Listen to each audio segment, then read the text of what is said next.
La intervención francesa en México y el imperio de Maximiliano.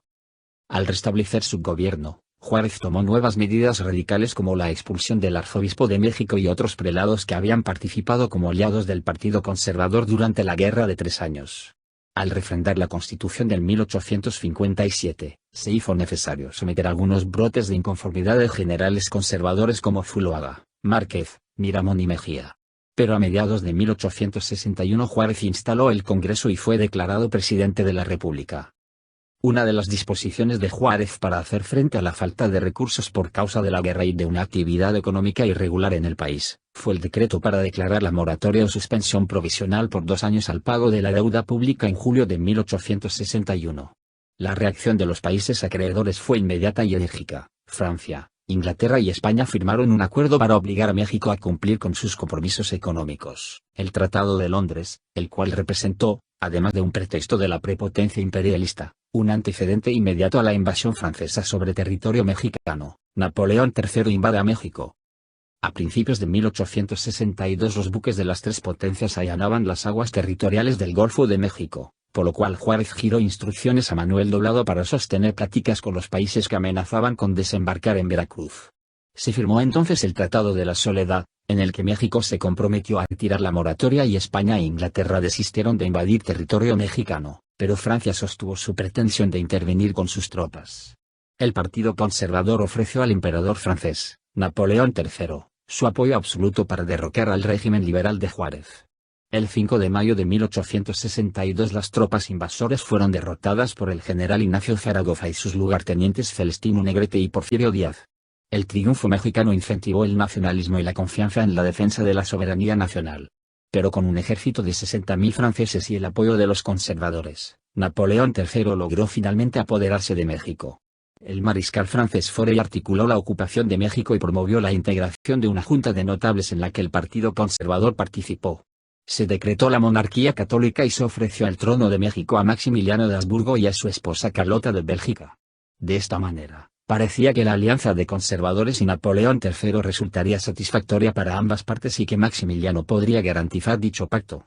Una condición de Maximiliano, que los conservadores pudieron cumplir, fue su exigencia de aceptar el cargo de emperador solo si los mexicanos lo recibían con agrado. Imperio de Maximiliano. Maximiliano y Carlota se entrevistaron con el Papa, quien los bendijo y les ofreció su respaldo.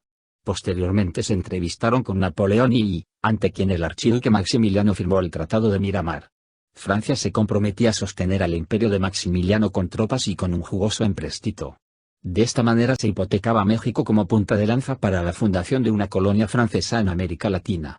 Por su parte, Maximiliano se comprometía a sufragar los gastos de las tropas francesas que se pusieron a las órdenes del imperio, así como a establecer una política liberal en México.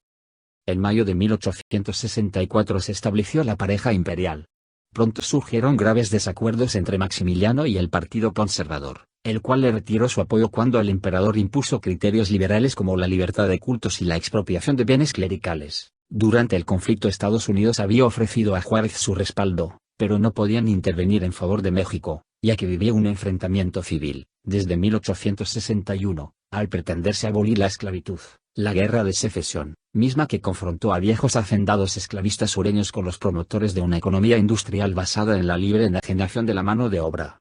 Al concluir la Guerra de Secesión en 1866, el gobierno estadounidense lanzó un ultimátum contra Francia, exigiéndole respetar la soberanía mexicana. Napoleón III retiró su apoyo a Maximiliano argumentando que requería de sus ejércitos para enfrentar a tropas prusianas en la frontera con Alemania. Maximiliano perdió, primero, el apoyo de los conservadores, y luego el de Francia.